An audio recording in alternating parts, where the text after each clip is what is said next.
안녕하세요. 저는 얼마 전 사람이 이렇게까지 뻔뻔할 수 있구나 하는 걸 느끼게 된 30대 후반 여자입니다.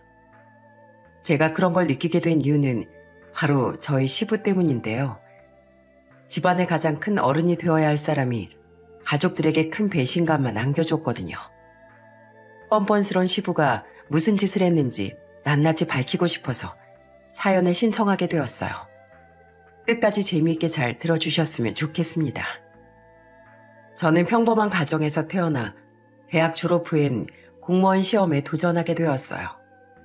열심히 공부한 끝에 결국 합격하게 되었고 공무원 생활을 하게 되었답니다. 열심히 일을 하며 지냈던 중에 지인의 소개로 평범의 직장에 다니는 남편을 만나게 되었어요.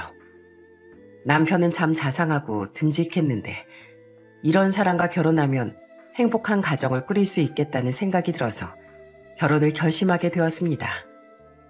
결혼 전 처음 예비 시댁에 인사를 드리러 갔을 때였어요. 예비 시부를 처음 봤는데 연세에 비해서 체격도 좋고 건장하시더라고요. 직장을 다니다가 은퇴하시고 여러 가지 운동을 하면서 지낸다고 들었는데 아마 그래서 그러신 것 같았어요. 그런데 저는 그날 예비 시부의 모습을 보고 조금 당황스러웠습니다. 다정한 저희 남편과는 달리 조금 가부장적인 면이 있었거든요. 다 같이 식사를 하고 있었는데 자꾸만 예비 시어머니한테 이것저것 시키시더라고요. 여보, 접시가 비었으면 빨리빨리 반찬을 다시 덜어와야지. 뭐 하는 거야? 우리 집에 귀한 손님이 왔는데 그렇게 군뱅이처럼 느려 터져서야 되겠어? 그런데 예비 시어머니는 화도 못 내시고 풀이 죽은 목소리로 이러시더군요. 아이고, 내가 밥 먹느라 접시가 빈 것도 몰랐네. 얼른 가서 냉큼 꺼내와야지. 아유, 살림을 하루 이틀 하는 것도 아니면서 내가 언제까지 잔소리를 해야 되나 몰라. 저는 분위기가 험악해지는 것 같길래 일부러 웃으면서 이렇게 얘기했어요. 아버님, 저 여기 있는 반찬만 먹어도 충분해요. 어머님도 식사하셔야 되는데 자꾸 저렇게 왔다 갔다 하시면 못 드시잖아요. 무슨 소리야? 그래도 손님이 왔는데 밥상을 허술하게 대접하면 안 되지. 넌 그냥 신경 쓰지 말고 밥이나 맛있게 먹거라. 예비 시부는 마치 이런 상황이 익숙하다는 듯 계속해서 예비 시어머니를 부려먹으시더군요. 저는 그 상황이 조금 불편했지만 무사히 식사 자리를 끝내고 집으로 돌아왔어요. 저희 집에선 한 번도 아빠가 엄마한테 그런 모습을 보여주신 적이 없어 조금 이상하게 느껴지긴 하더라고요.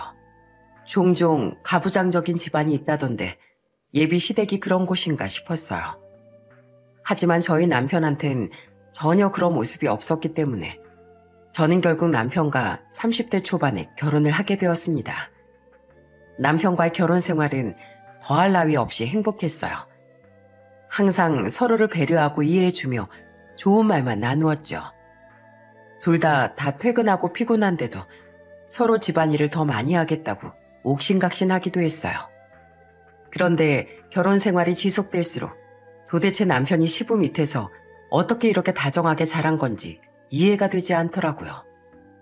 결혼을 하고 보니 시부는 제가 생각했던 것 이상으로 더 가부장적이었거든요. 하루는 주말에 남편과 함께 대게를 사들고 시댁에 놀러 간 적이 있었어요. 그런데 시부는 안 계시고 시어머니만 계시더라고요. 그래서 제가 시어머니한테 이렇게 말했죠. 어머님, 아버님은 어디 가셨어요? 당연히 집에 계시는 줄 알고 바로 대게 쪄서 먹으려고 했는데. 원래 주말마다 밖에 나가는 양반이라 그래. 내가 한번 전화해 볼 테니까 잠깐만 기다려봐라. 하지만 시어머니가 전화를 하자 휴대폰 너머로 시부의 화내는 소리만 쩌렁쩌렁 들렸어요. 시어머니는 그냥 올 때까지 기다리자고 하시더라고요. 그런데 잠시 후 외출하고 돌아온 시부가 집에 돌아오자마자 다짜고짜 시어머니한테 화를 내시는 겁니다. 이 여편 내가 바빠 죽겠는데 왜 전화질이야? 내가 나 밖에 나가 있을 때 귀찮게 하지 말라고 했지? 아니, 그게 아니라 애들이 당신 어디 갔냐고 묻길래 전화 좀 해본 거지. 아유, 그래. 당신 성질 모르고 전한 내가 잘못이지. 시어머니는 또 시무룩한 표정으로 그렇게 말씀을 하시더라고요. 그래서 제가 시부한테 이렇게 말했어요. 아버님, 제가 아버님이 보고 싶어서 어머님한테 전화해달라고 부탁드린 거예요. 밖에서 많이 바쁘셨나 봐요. 전 아버님이랑 같이 대게도 쪄먹고 싶어서 이렇게 사온 건데, 그런데 매주 주말마다 이렇게 외출하시는 거예요? 그냥 다음부턴 주말에 오지 말까 봐요. 그러자 시부는 당황해하며 이렇게 말하더군요. 뭐? 네가 전화해달라고 한 거라고? 그럼 진작에 그렇게 말하지 그랬어. 아이, 난 또 저 옆에 내가 전화해서 빨리 들어오라고 잔소리라도 하는 줄 알았지. 예, 다음부턴 올 거면 미리 나한테 연락을 좀 줘라. 그래야 내가 밖에 안 나가고 집에 있을 거 아니냐. 시부는 이상하게 시어머니는 쥐잡듯이 잡으시면서 저한텐 그러지 않으셨어요. 그런데 전 시부가 그런 모습을 보일 때마다 매번 쩔쩔매는 시어머니가 너무 안쓰럽더라고요. 그래서 하루는 남편한테 이렇게 물어본 적이 있었어요. 여보, 어머님 왜 그렇게 아버님한테 쩔쩔매시는 거야? 아무리 옛날 분들이라지만 부부끼리 가불관계도 아닌데 너무 아버님한테 잡혀 사시잖아. 한 번쯤은 어머님도 한마디 하셔야 되는 거 아니야? 그러게 말이야. 우리 엄마가 나 어릴 때부터 계속 그러셨는데 솔직히 나도 이해 안 갈 때가 많아. 어쩔 땐 듣는 나도 너무 화가 나서 아버지한테 대들 뻔한 적도 있다니까. 그런데 그럴 때마다 엄마가 말려서 겨우 참은 거야. 우리 엄마가 성격이 좋아서 그렇지 아마 다른 사람들 같았으면 진작에 이혼했을걸? 아휴, 어머님이 평생 그렇게 살아오셔서 그게 익숙해지신 건가? 아무래도 다음부턴 나라도 어머님 편을 들어드려야겠어. 언제까지 아버님한테 저렇게 당하기만 하실 수는 없잖아. 그 이후 저는 시부가 그런 행동을 할 때마다 일부러 시어머니 편을 들었어요. 제가 그렇게라도 해야 시어머니 마음이 편하실 것 같았거든요. 다행히 시부가 저한텐 함부로 하지 않으니 그 방법이 가능했던 거죠. 그런데 결혼한 지 몇 달 되지 않아 저희 부부에게 정말 기쁜 소식이 생겼답니다. 바로 제가 임신을 하게 되었거든요. 너무 기쁜 마음에 시부모님께 알려드리려고 찾아갔어요. 그런데 다 같이 식사를 하던 도중 갑자기 시부가 또 벌컥 화를 내시더라고요. 아유, 국이 왜 이렇게 짜? 당신 나이가 몇 살인데 아직도 간 하나 딱딱 못 맞춰. 이거 완전 소금물이잖아, 소금물. 이런 거 먹고 혈압 올라서 나 일찍 죽으라는 거야, 뭐야? 진짜 성질나 죽겠네. 시부는 그렇게 소리치더니 갑자기 숟가락을 휙 던져버렸어요. 그러자 깜짝 놀란 시어머니가 쩔쩔매면서 이렇게 말씀하시더라고요. 아유, 알았어. 간 다시 맞춰오면 되잖아. 국그릇 이리 줘요. 다시 해올게. 저는 그 모습을 보고 한숨이 푹푹 나오더군요. 그래서 시부에게 이렇게 말했어요. 아버님, 갑자기 왜 그러세요? 저 아버님이 이러실 때마다 심장이 떨어질 것 같단 말이에요. 그러다가 뱃속에 있는 우리 아기가 놀라면 어떡해요? 그러자 시부가 깜짝 놀란 표정으로 저에게 되묻더군요. 뭐? 뱃속에 있는 우리 아기? 너 설마 임신한 게냐? 네, 저 임신했어요. 그래서 오늘 좋은 소식 알려드리려고 왔는데 밥 먹다 말고 갑자기 이러시니까 저희 애기 큰일 날까봐 무서워 죽겠다고요. 아버님 때문에 저희 애기 잘못되면 책임지실 거예요? 아이고, 정말 네 뱃속에 우리 손주가 들어있다고? 그럼 진작에 말을 하지 그랬어. 난 그런 줄도 모르고 무식하게 소리를 질러버렸네. 아이고, 이걸 어떡하면 좋니? 그래서 제가 저번부터 어머님한테 그런 행동 좀 하지 마시라고 말씀드렸잖아요. 해교가 얼마나 중요한지 모르세요? 예쁜 것만 보고 좋은 말만 들어도 모자란데 아버님이 매번 그렇게 무서운 모습만 보여주시니까 저희 애가 나쁜 애로 태어날까봐 걱정된다고요. 그러니까 제발 애 앞에서 이런 모습 좀 보이지 말아주세요.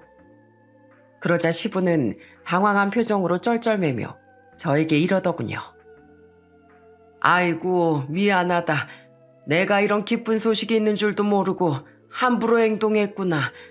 이러다가 우리 손주가 나중에 할아버지 무섭다고 나한테 안 오면 안 되는데, 그치? 그러자 옆에 있던 남편도 한마디 하더군요. 아버지, 엄마한테 맨날 함부로 하시면서 손주가 아버지 싫어할까봐 그건 걱정되세요? 그러게 진작에 엄마한테도 좀 잘하시지. 아버지 계속 그런 식으로 하시면 나중에 할아버지 대접도 못 받아요. 그러니까 이제라도 좀 조심하세요. 그러자 시부는 알겠다며 고개를 끄덕이더군요.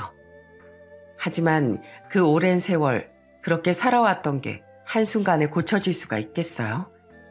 저희가 있을 땐 그나마 조심하는 척이라도 하는 것 같았는데 저희가 없을 땐 여전히 시어머니한테 심하게 하시는 것 같더군요. 하루는 남편이랑 같이 밤늦게 시어머니가 운영하시는 콩나물 국밥집에 놀러 간 적이 있었어요. 그런데 마침 시부가 그 안에서 일행들이랑 같이 나오시더군요. 아이고, 이게 누구야? 우리 예쁜 며느리 아니냐? 자, 다들 인사해. 우리 아들이랑 결혼한 며느리야. 이 뱃속에 내 소중한 손주가 들어있다고. 시부는 일행들에게 저를 시끌벅적하게 소개시켜주더니 일행들과 함께 가버리시더라고요. 그런데 시부가 간 후 가게 안으로 들어간 전 시어머니 얼굴을 보고 깜짝 놀라고 말았어요. 술에 잔뜩 취해 신나 보이던 시부와는 달리 시어머니는 완전히 울상을 하고 계셨거든요. 제가 무슨 일인가 싶어 여쭤보니까 이렇게 말씀을 하시더라고요. 아휴, 내가 저 인간 때문에 아주 지긋지긋해 죽겠어. 단체로 모임 사람들 데리고 와서 술을 20만 원어치도 넘게 먹고선 술값도 안 내고 가버리잖아. 일행들이 술값을 내겠다고 하는데도 본인이 나서서 내 가게니까 내지 말라고 하지 뭐니. 에휴, 이런 게 하루 이틀도 아니고 저 인간이 올 때마다 아주 골치 아파 죽겠어. 네? 그게 정말이에요, 어머님? 모임 사람들이랑 팔아주러 오시는 게 아니고요? 팔아주긴 개뿔. 아주 마누라 장사 망하길 기도하는 사람 같아. 저 인간들 한 번 왔다 가면 돈 한 푼 못 받고 재료비에 술값에 완전히 손해보는 거라고. 게다가 다들 어찌나 지저분하게 먹고 가는지 이것 좀 봐. 국밥을 이렇게 엎어놓고 치우지도 않잖아. 시어머니는 한 번도 저한테 하소연을 하신 적이 없었는데 그날은 너무 속상하셨나 봐요. 계속 시부 때문에 힘들다면서 저한테 한탄을 하시더군요. 알고 보니 시부는 은퇴 후에 등산, 낚시, 배드민턴 등 여러 가지 모임을 하면서 맨날 속말 썩이고 있다네요. 저도 듣는 내내 너무 속상하더라고요. 그래서 남편이랑 같이 상을 치우면서 계속 시어머니 하소연을 들어드렸습니다. 그 이후 저는 아들을 출산했는데 시부가 아들 손주라고 엄청 예뻐하시더라고요. 그래서 전 그걸 무기 삼아 시부가 또 시어머니한테 못되게 굴 때마다 일부러 이런 식으로 말을 했답니다. 아버님, 제발 어머님한테 소리 좀 지르지 마세요. 우리 희찬이가 뭘 보고 배우겠어요. 요즘에 남자가 여자한테 그런 식으로 하면 욕먹는 거 모르세요? 괜히 우리 희찬이가 아버님한테 그런 거 배웠다가 남들한테 손가락질이라도 받으면 어떡해요. 그러니까 제발 그러지 좀 마시라고요. 제가 매번 그런 식으로 나가니까 남편이랑 시누이도 용기 내서 제 편을 들더라고요. 그래요, 아빠. 세연이 말이 맞아요. 아빠 젊었을 땐 그렇게 하는 게 당연한 거였을지 몰라도 이젠 세상이 바뀌었다고요. 그리고 엄마가 도대체 뭘 잘못했길래 그렇게 자꾸 뭐라고 하는 건데요. 솔직히 아빠는 맨날 취미생활만 하면서 놀고 있지만 엄만 콩나물 국밥집에서 일도 하면서 집안일까지 다 하시잖아요. 우리가 그동안 아빠 무서워서 얘기 안 했는데 솔직히 아빠 좀 뻔뻔한 것 같아요. 나 같으면 엄마한테 미안해서라도 더 잘해주겠어요. 맞아요. 나도 결혼하고 보니까 우리 엄마가 얼마나 고생하면서 살았는지 알 것 같아요. 아버지, 우리 희찬이 봐서라도 제발 그 성격 좀 죽여봐요. 여태까지 엄마 힘들게 했으면 됐지. 언제까지 그럴 거예요? 그러자 시부는 얼굴이 시뻘개져선 버럭 성질을 내더라고요. 뭐야, 이것들이 버릇없게 진짜. 너희들 지금 예비한테 대드는 게냐? 아버님, 대드는 게 아니라 하고 싶은 말을 하는 거잖아요. 솔직히 이랑 아가씨도 그동안 아버님 때문에 얼마나 무섭고 숨막혔겠어요. 이 나이 먹도록 아버님한테 한마디도 안 한 거면 많이 참은 거죠. 그런데 자식들이 다 같이 시어머니 편만 드니까 시부가 하루는 아예 머리까지 싸매고 드러눕더라고요. 저는 그 소식을 듣고선 일부러 남편이랑 같이 시댁에 찾아갔어요. 아버님, 몸이 안 좋으시다면서요. 저희 오늘 어머님이랑 아버님 오시고 나들이나 한번 가려고 했는데 아버님 아프시니까 안 되겠네요. 제가 죽 사왔으니까 이거 드시고 집에서 푹 쉬세요. 어머님이랑만 다녀올게요. 저는 그렇게 말하고선 시어머니만 모시고 밖으로 나와버렸습니다. 머리 싸매고 드러눕는다고 해서 그 성질을 받아줬다간 영원히 시어머니를 괴롭히실 것 같았거든요. 그런데 밖으로 나온 시어머니는 제 손을 잡고 고맙다고 말씀해 주시더군요. 제 덕분에 그동안 응어리졌던 것들이 조금씩 풀리는 것 같다면서요. 그 후로도 시어머니는 저한테 많이 의지를 하셨어요. 속상한 일이 있을 때마다 저한테 전화도 하시고 하소연도 많이 하셨죠. 저는 그렇게 시어머니와 좋은 관계를 유지하며 예쁜 딸도 하나 낳게 되었답니다. 그런데 어느 날 정말 충격적인 사건이 벌어지고 말았어요. 평소처럼 시어머니한테서 전화가 왔는데 울먹이는 목소리로 이렇게 말씀하시는 겁니다. 며느라, 나 어떡하면 좋니? 네 시애비가 바람이 났단다. 네? 그게 무슨 말씀이세요? 아버님이 바람을 피우신다고요?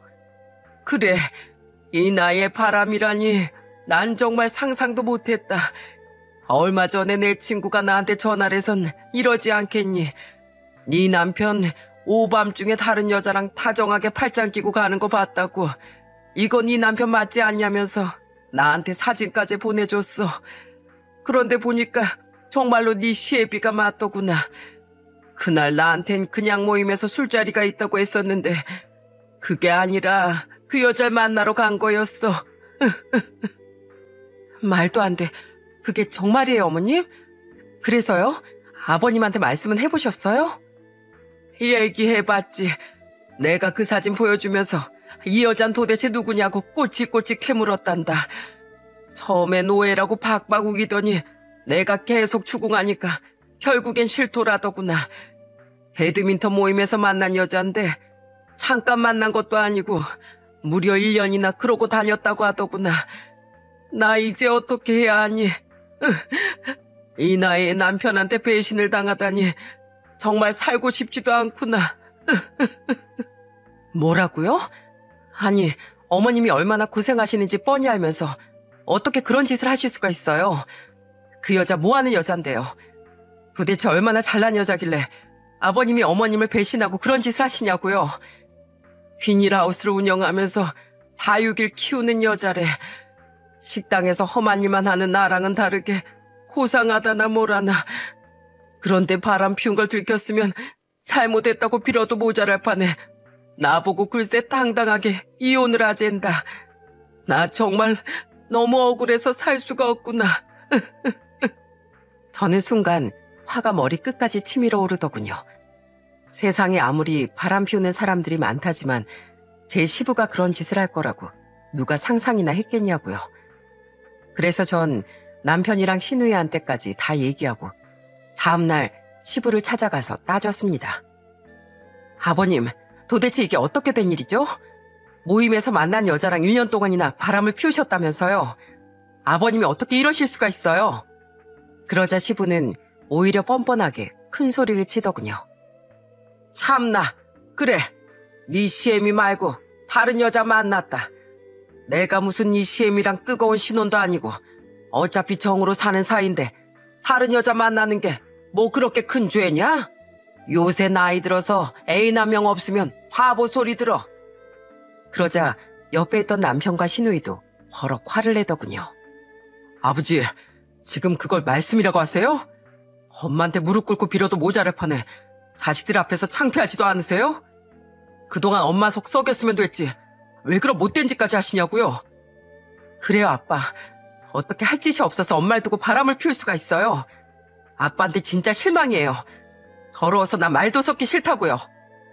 그러자 시부는 인상을 잔뜩 쓰며 소리를 치더군요. 뭐야? 너희들 지금 그게 애비한테 할 소리냐? 너희들 지금까지 먹이고 입히고 키워준 건 다 누구 덕분이야? 다 내가 직장 다니면서 번 돈으로 해준 거 아니야? 근데 감히 너희들이 나한테 그딴 식으로 얘기해? 그럼 언제까지 내가 너희들 때문에 발목 묶여서 고생만 해야 되냐? 나도 이제 새 인생 살아야지. 내가 힘들게 돈 벌어서 대학까지 보내줬으면 감사한 줄 알고 바짝 엎드려야지. 어디서 버릇없게 큰 소리야? 아버지, 진짜 해도 해도 너무하시네요. 아버지만 혼자 고생했어요? 우리 엄마도 고생 진짜 많이 했다고요. 펄펄 끓는 콩나물 국밥 앞에서 땀 뻘뻘 흘리며 일하는 엄마는 생각도 안 해요? 엄마가 그 뜨거운 뚝배기 나르다가 넘어져서 다리에 화상 입었을 때 안쓰럽지도 않았어요? 그리고 아버진 직장일만 했지만 엄만 가게 일도 하면서 집안일까지 혼자 다 하셨다고요. 그런 논리면 오히려 아버지가 아니라 우리 엄마가 새 인생 찾아야 되는 거 아니에요? 그런데 아버지는 은퇴해서 쉬고 있는 지금도 집에서 손 하나 까딱 안 하시죠? 그러면서 그동안 고생했다는 핑계로 엄마를 배신하고 다른 여자를 만나요? 진짜 어떻게 그런 끔찍한 짓을 할 수가 있어요? 이것들이 보자 하니까 끝도 없이 기어오르는구만. 내가 힘들게 키워놨더니 네 엄마 편만 든다 이거지? 이래서 자식 키워봤자 하나도 소용없다고 하는 거구만. 그래, 너희들이 그렇게 좋아하는 엄마랑 잘 살아봐라 어디. 난 이혼하고 새 인생 시작할 거니까. 알겠어? 시부는 그렇게 말하고선 집 밖으로 휙 나가버리더군요. 그러자 시어머니는 바닥에 주저앉아 서럽게 울기 시작했어요. 아이고, 내가 이 나이에 이게 무슨 날벼락이야. 그동안 저 인간한테 모진 말도 그렇게 많이 들으며 고생했는데 내가 왜 이런 일을 당해야 되냐고. 내가 진짜 쪽팔려서 어디 가서 얘기도 못하겠다. 헌신 아니 헌신짝 된다고. 그게 바로 지금 내 꼴이지 않니. 저는 그런 시어머니를 안아드리면서 이렇게 얘기했어요. 어머님, 제가 며느리로서 솔직하게 말씀드릴게요. 저는요, 솔직히 어머님이 아버님이랑 그냥 이혼하셨으면 좋겠어요. 요즘에 항원 이혼도 많이 한다잖아요. 아버님 없이 살 수 없는 것도 아닌데 뭐하러 그 모욕을 견디면서 사세요. 남은 인생이라도 어머님 자신을 위해서 사셔야죠. 그래요, 엄마. 저도 엄마가 더 이상 아버지 때문에 마음고생하시는 거 너무 싫어요. 그냥 이참에 아버지랑 이혼해요. 그 편이 엄마 인생에 더 이득이에요. 남편은 물론이고 시누이까지 시어머니한테 이혼을 하라고 하더군요. 그러자 시어머니는 울면서도 고민을 많이 하시는 듯 하더라고요. 그런데 며칠 후 시어머니가 다 같이 술 한잔하고 싶다며 저희 부부랑 시누이를 부르셨어요. 그렇게 다 같이 만나 막걸리를 한잔하는데 시어머니가 한숨을 푹 쉬면서 이렇게 말씀하시더군요. 얘들아, 난 너희들 정말 잘 키우고 싶었고 남들처럼 행복하게 잘 살고 싶었단다. 너희들은 평생 내가 그 인간한테 당하는 걸 보고 바보 같다고 생각했겠지만 나로선 어쩔 수 없는 상황이었어. 사실 나도 처음부터 가만히 당하고만 있진 않았단다. 그런데 너희 아버진 내가 화나서 한마디 하면 아주 미친 사람처럼 더 난리를 치는 사람이었어. 그래서 나로선 도저히 감당이 안 되더구나. 너희한테 싸우는 모습 보여주기도 싫었고 집안에서 맨날 고성이 오가는 것도 싫어서 내가 여태까지 참고 산 거야. 나도 옛날 사람이라 그런지 여태까지 그게 맞다고 생각하면서 살았어.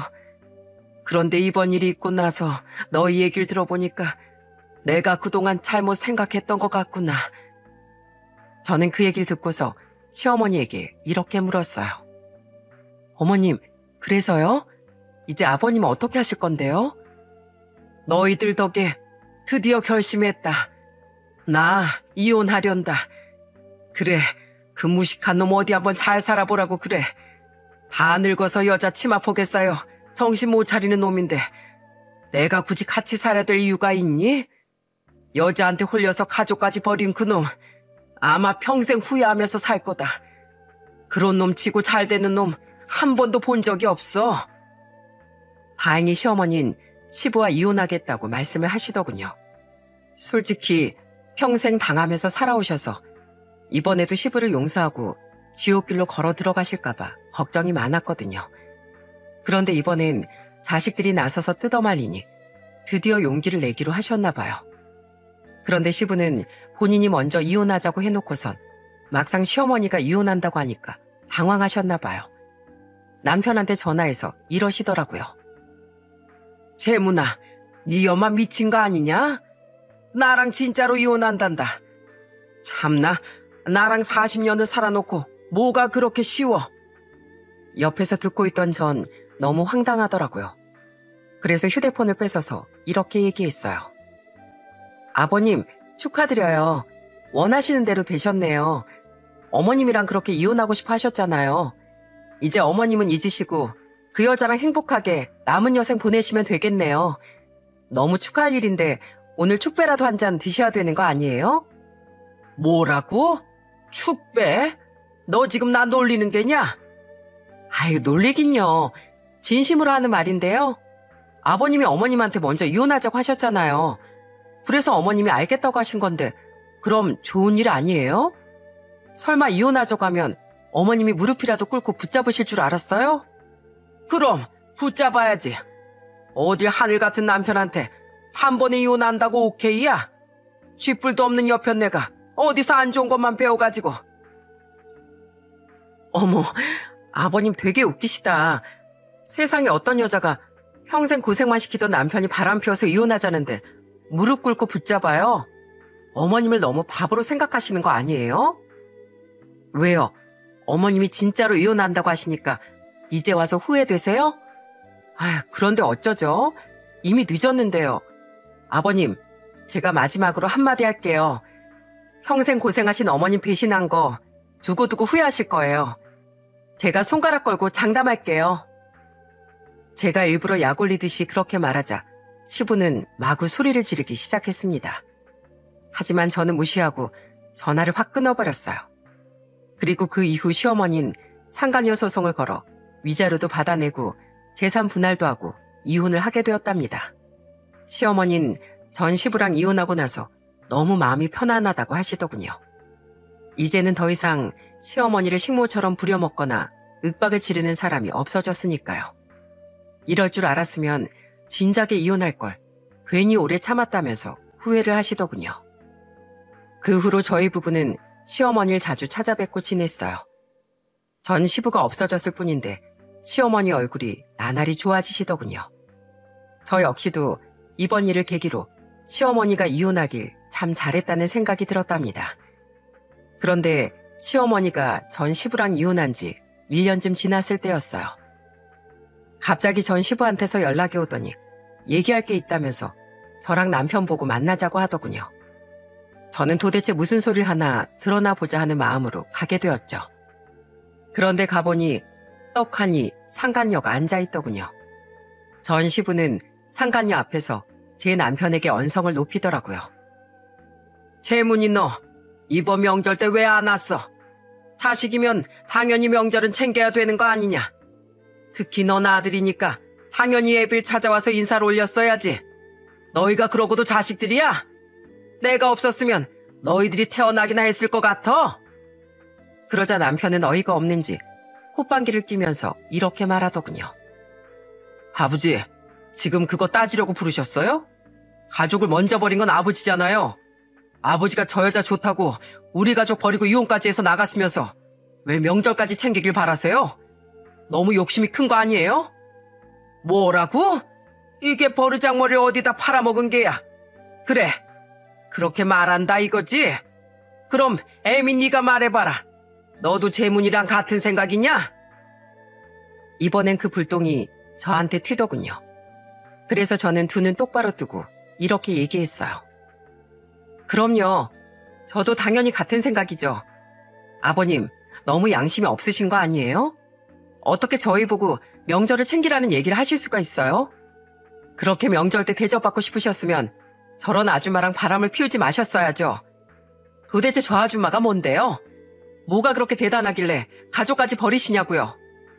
그러자 옆에서 듣고 있던 상간녀가 어이가 없다는 듯 저를 째려보며 이렇게 말하더군요. 뭐? 아줌마? 너 말 되게 웃기게 한다. 야, 나 이제 네 새어머니야. 아무리 무식해도 그렇지. 시아버지랑 같이 사는 여자한테 어디 버릇없게 아줌마래? 예, 내가 이번은 봐줄 테니까 지금이라도 어머님이라고 해봐. 얼른. 참, 어머님 좋아하시네. 아줌마가 왜 내 시어머니예요? 둘이 뭐 결혼식을 했어요? 아니면 혼인신고를 했어요? 가정 버리고 도망간 불륜 커플 주제에. 나한테 어머님은 콩나물 국밥집 하는 우리 김경숙 여사님 뿐이거든요. 아줌만 죽어도 내 어머님 될 수 없으니까 꿈도 꾸지 마세요. 그런데 그때 전 시부가 정말 황당한 말을 하더군요. 그래, 너 말 한번 잘했다. 내가 결혼식을 안 올려서 네가 이 사람을 시어머니로 인정을 못하는 것 같은데 나 올해 4월 달에 결혼한다. 그래서 너희들한테 청첩장 주려고 부른 거야. 세상에 바람나서 이혼한 주제에 자식들한테 청첩장 주려고 부른다는 게 말이나 되나요? 저는 너무 황당해서 이렇게 말했습니다. 와, 아버님 진짜 대단하시네요. 결국은 결혼식까지 하시려고요? 아주 축하드릴 일이네요. 그래요. 결혼식 잘 올려보세요. 청첩장도 아주 기가 막히게 뽑으셨네요. 저는 청첩장을 받고서 그 자리에선 일단 알았다고 대답을 했습니다. 그리고 이 일을 시어머니와 시누이에게 다 얘기했어요. 다들 너무 어이가 없다며 황당해 하더군요. 그리고 드디어 전 시부와 상간녀의 결혼식 날이 되었는데 저희 가족은 아무도 그 결혼식에 가지를 않았습니다. 미치지 않고서야 그 결혼식에 갈 리가 없죠. 그런데 예식이 시작할 시간이 다 됐는데도 아무도 안 나타나니까 전 시부한테서 전화가 오더군요. 너희 도대체 왜 안 오는 거냐? 애비가 좋은 사람이랑 새 출발한다는데 와서 축하를 해줘야 될 거 아니야? 나 지금 쪽팔려 죽겠으니까 얼른 오거라. 가족들은 물론이고 친척들도 아무도 안 왔단 말이다. 아, 그래요? 당연하죠. 누가 그런 결혼식에 가고 싶겠어요? 그리고 자꾸 가족 타령하시는데 저흰 그 아줌마를 가족으로 인정하고 싶지 않거든요. 이혼하셨으면 그 아줌마랑 잘 사시면 되지. 왜 자식들한테까지 억지로 축하해 바라세요? 제가 어머님 모시고 가서 그 결혼식장에서 깽판 안 치는 걸 다행으로 생각하세요. 저는 그렇게 말하고선 전화를 끊어버렸습니다. 아니 세상에 이게 말이나 됩니까? 나이 먹고 바람 피워 가정을 벌인 인간들이 당당하게 결혼식까지 올리는 게 말이나 되냐고요. 조용히 반성하면서 살아도 모자랄 판에 뭔 좋은 일이라고 잔치까지 벌이는 게 제정신인가요? 나중에 알고 보니 상간녀가 나이 61세 다시 한번 웨딩드레스를 입고 싶어서 전 시부한테 결혼식을 하자고 꼬신 거였더군요. 얼굴에 도대체 얼마나 두꺼운 철판을 깔았길래 이럴 수가 있는지 아주 꼴값이더군요. 결국 그날은 전 시부의 예전 직장 동료 몇 명만 참석했다고 하더군요. 축복받고 싶어서 결혼식까지 올렸나 본데 정작 축하해주는 사람은 몇 명뿐이었어요. 아마 그 몇 명도 진심으로 축하해준 건 아니었을지도 모르죠. 그런데 시어머니가 전 시부랑 이혼한 지 2년쯤 되었을 때였어요. 주말이라 오랜만에 남편이랑 같이 시어머니가 운영하시는 콩나물 국밥집에서 술을 먹고 있었죠. 마감 시간이 다 돼서 손님도 한 명도 없고 한적하더라고요. 그런데 그때 갑자기 가게 문이 열리더니 익숙한 남자가 비틀거리며 들어오더군요. 술 냄새를 풀풀 풍기면서 들어온 그 사람은 다름 아닌 전 시부였습니다. 시어머니는 전 시부를 보고 깜짝 놀라 이렇게 물으셨어요. 뭐야, 당신 여기 뭐하러 왔어? 그러자 전 시부는 시어머니를 한번 쳐다보더니 앉아있던 저희한테 시선을 돌리더군요. 뭐야, 너네도 있었냐? 아이고, 잘 됐네. 안 그래도 너희가 보고 싶었는데 이왕 이렇게 된 거 같이 얘기하면 좋겠구나.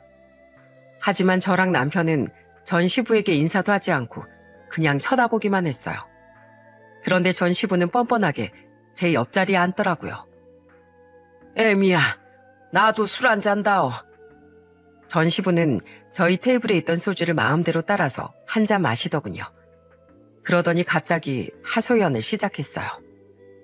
아유, 내가 이렇게 가족들 얼굴을 보니까 마음이 울컥하구나. 진작에 이렇게 너희하고도 술 한 잔씩 하고 속 깊은 얘기를 나눴으면 좋았을 텐데 내가 집안의 가장이라고 어깨에 힘이 들어가서 그러지도 못했던 것 같아. 생각해보면 예전이 참 좋았는데 왜 그땐 그걸 몰랐을까? 갑작스런 하소연에 저는 그렇게 좋아하는 그 아줌마랑 얘기하지 우리한테 그런 얘기를 하냐고 한마디 했습니다. 그러자 전 시부는 한숨을 길게 내쉬더니 이런 얘기를 하더라고요. 내가 이렇게 후회하는 게 다 그 여자 때문인데 어떻게 그 여자한테 얘기를 하냐. 내가 그 여자랑 결혼하고 잘 되는 일이 하나도 없어. 그 여자 자식들 결혼한다고 돈 퍼주고 차 필요하다고 해서 사주고 아주 돈 들어갈 일 천지더구나. 내 자식들은 뭐든지 다 알아서 하는 애들이었는데 그 여자 자식들은 아주 부모를 돈으로 밖에 볼 줄 몰라. 내가 이 나이에 내 핏줄도 아닌 자식들한테 경제적으로 도와주느라 아주 거지꼴 되게 생겼다고. 그러세요? 그런데 그건 아버님이 선택하신 거잖아요. 가정까지 버릴 정도로 그 아줌마가 그렇게 좋았으면 그 정도는 감당하셔야 되는 거 아니에요? 당연히 처음엔 감당할 수 있을 거라고 생각했지. 그 여자도 나 없으면 죽고 못 사는 여자인 줄 알았으니까. 그런데 살아보니 그게 아니더구나. 맨날 집에 늦게 들어오고 돈 필요할 때만 살랑거리고 심지어 이 모임 저 모임 다니면서 남자를 여러 만났나 보더라고. 그 여자가 단위 모임만 해도 8개다 8개. 남자 만나다가 나한테 걸린 것도 한두 번이 아니야. 다육이나 갖고는 순수한 여자인 줄 알았는데 아주 꽃뱀이었다고. 내가 그것 때문에 의처증까지 걸리게 생겼어. 하루에도 전화 수십 통씩 하는데 받질 않으니 내가 안 미치고 백이겠냐? 게다가 그놈의 자식들도 나한테 아저씨 아저씨 그러면서 맨날 돈 내놓으라고 난리를 친단다. 새아버지가 그것도 못 해주냐면서 무슨 나한테 돈 맡겨놓은 것 같이 행동한다고. 내가 이러려고 그 여자랑 재혼한 게 아니었는데 아주 내 욕심에 인생을 망쳐버렸어. 얘들아, 나 이제 어떻게 해야 되냐. 있는 돈도 다 날리고 아주 내 남은 인생 비참하게 살게 생겼다. 그래서 여기엔 뭐하러 오셨는데요? 하소연 들어줄 사람 없어서 오신 거예요? 그게 아니라 네 시애미한테 다시 날 받아주면 안 되겠냐고 사정하려고 찾아온 거다. 나 그 여자랑 결혼식은 올렸지만 혼인신고는 안 했어. 법적으로 깔끔하니까 그냥 헤어지면 끝인 그런 사이라고. 그러자 맞은편에 앉아있던 남편이 숟가락을 탁 내려놓고 버럭 화를 내더군요. 아버지, 지금 그걸 말이라고 하세요? 우리 엄마 버리고 가버릴 땐 언제고 이제 와서 힘들어지니까 다시 받아달라고요? 아버지는 엄마가 그렇게 만만해요? 우리 엄마 예전처럼 그렇게 아버지 한마디에 꿈뻑 죽는 그런 사람 아니거든요? 받아달라 그러면 받아줄 줄 알고 오신 거예요? 진짜 꿈도 크시네요. 그러자 전 시부는 멀뚱히 서서 지켜보고 있던 시어머니한테 울면서 매달리기 시작하더군요. 여보, 내가 정말 미안하오. 나 진짜 반성 많이 했어. 원래 남자들은 살면서 바람 한 번씩 피운다잖아. 한순간의 실수였을 뿐이니까 제발 용서 좀 해주라. 나 그 여자랑 같이 살면서 정말 뼈저리게 깨달은 게 있어. 내 가족은 바로 여기 있는 당신이랑 우리 자식, 며느리뿐이라는 거. 그거 정말 이번에 제대로 깨달았단 말이야. 나 때문에 마음고생한 거 내가 진심으로 사과할게. 당장 그 집에서 나와서 앞으로 당신한테 잘해준다고 약속할게. 당신이 나한테 어떤 벌이라도 내려도 좋으니까 제발 나 좀 다시 받아주면 안 될까? 하지만 시어머니는 더 이상 예전처럼 당하기만 하고 사는 시어머니가 아니었어요. 곧바로 주방에 들어가시더니 순식간에 큰 대야에 찬물을 받아와서 전 시부한테 부어버리시더군요. 당신 지금 뭐 하는 거야? 코에 물이 다 들어갔잖아. 야, 이 쓰레기 같은 놈아. 넌 아직도 내가 만만하냐? 어떻게 나한테 그런 짓거리 해놓고서 뻔뻔스럽게 여길 찾아와? 왜? 나 속이고 그 여자랑 몰래 만날 땐 그렇게 재미있더니 이제 와서 뒷방 늙은이 취급당하니까 서러운가 보지? 그러게 유부남한테 접근하는 여잔 조심했어야지. 당신이 사리분별 못하고 더러운 짓까지 해놓고 지금 누구더러 받아달래? 그러니까 이렇게 잘못했다고 얘기하잖아. 사람이 살다 보면 실수도 할 수 있는 거 아니야. 실수는 개뿔. 실수라고 생각했으면 진작에 바로잡고 용서를 빌었어야지. 뻔뻔하게 먼저 이혼하죠 간 게 누군데? 그리고 맨날 이렇게 술 취해서 헛소리나 짓거리는 것도 아주 지긋지긋해 죽겠어. 너 같은 인간은 정신 차리려면 찬물 한 바가지로도 부족해. 내가 너랑 이혼하고 나서 얼마나 후회했는 줄 알아? 나도 아주 창창한 인생이 있는 사람인데 너 같은 거랑 40년 동안 산 그 세월이 아주 뼈저리게 후회되더라. 야, 넌 네가 제일 잘난 줄 알지? 그런데 내가 밖에 나가보니까 너보다 훨씬 잘난 남자들 널리고 널렸더라. 능력이 있어서 건물 몇 채씩 가지고 있는 남자들도 많고 나이 먹었어도 성격 좋고 점잖은 신사들도 많아. 당신처럼 나도 밖에 돌아다녀 보니까 나 따라다니는 남자들도 많던데 난 나이 먹어서 연애 같은 건 이제 못할 줄 알았는데 아니더라고. 나보고 만나달란 남자가 여럿이라서 고르느라 아주 골치 아파 죽겠어. 그러자 전 시부는 얼굴이 새파랗게 질려선 말까지 더듬으며 이러더군요. 뭐야? 당신 설마 바람 펴? 바람은 무슨... 야, 너랑 나랑 이혼했는데 내가 다른 남자 만나든 말든 무슨 상관이야?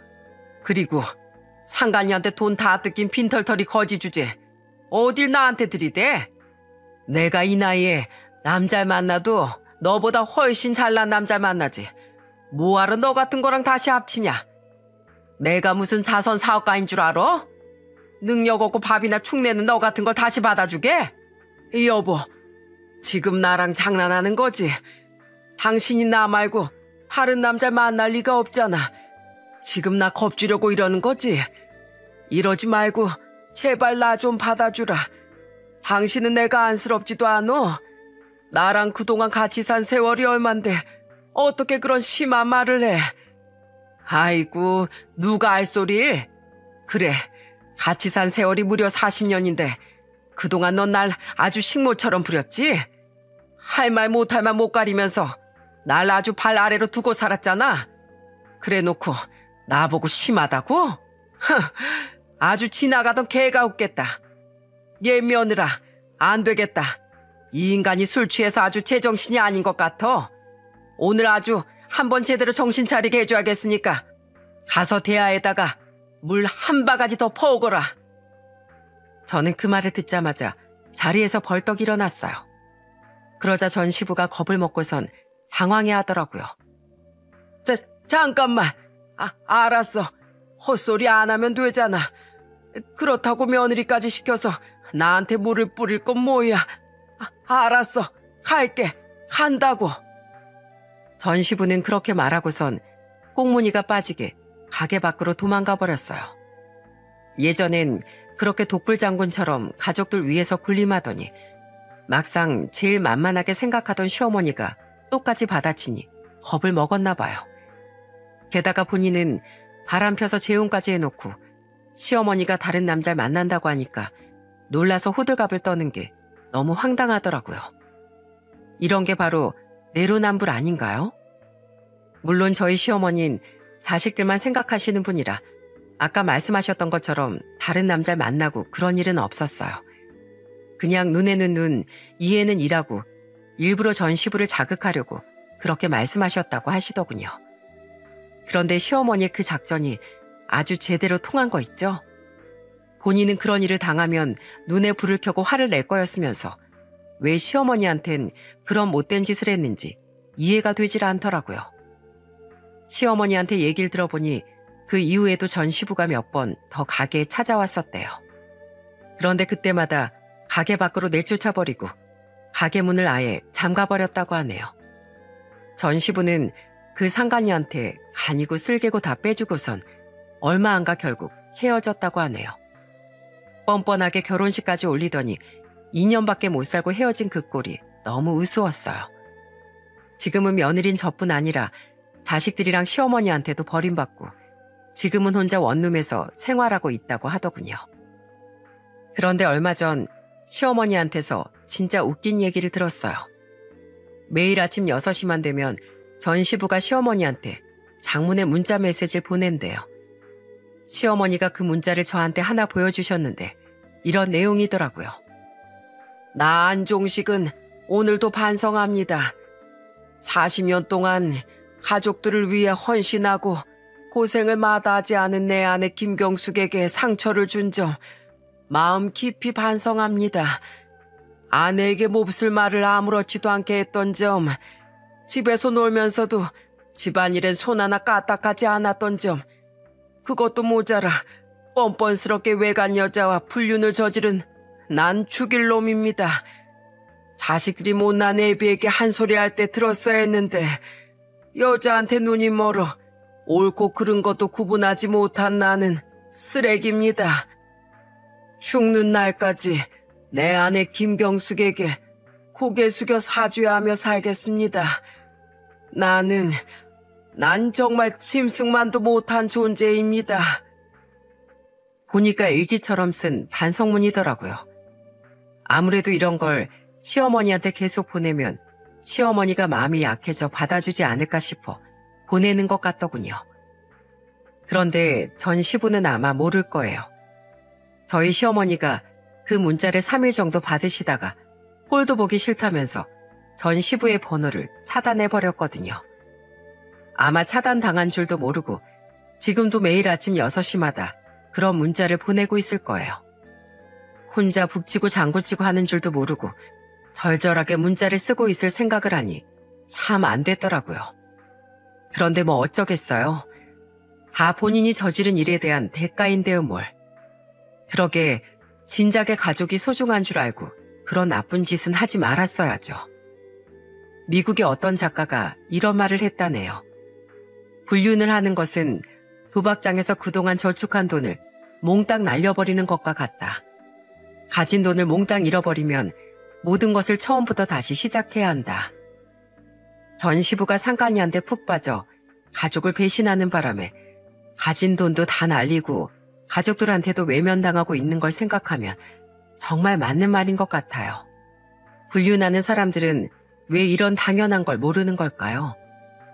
여태까지 쌓아온 걸 모두 무너뜨릴 만큼 그 순간의 즐거움이 그렇게 큰 걸까요? 아무래도 저는 불륜하는 사람들의 정신 상태를 이해할 수가 없네요. 여러분들도 그렇지 않습니까? 그래도 저희 시어머니가 늦게나마 전 시부랑 이혼하고 행복한 생활을 하고 계셔서 정말 다행인 것 같아요. 그런 의미에선 이번 일이 오히려 좋은 계기였는지도 모르겠네요. 여러분, 저는 세상 모든 사람들이 부부간의 의리를 저버리지 않고 행복하게 살았으면 좋겠어요. 불륜 같은 부도덕한 일은 한 가정을 파괴시키는 일이나 마찬가지니까요. 그래도 이렇게 전 시부의 만행에 대해 까발릴 수 있어 속이 너무 시원하네요. 여러분도 제 얘기 들으면서 속이 좀 시원하셨나요? 오늘 하루도 다들 웃음 가득하시길 바라며 이만 전 이야기를 마치도록 하겠습니다. 들어주셔서 정말 감사합니다.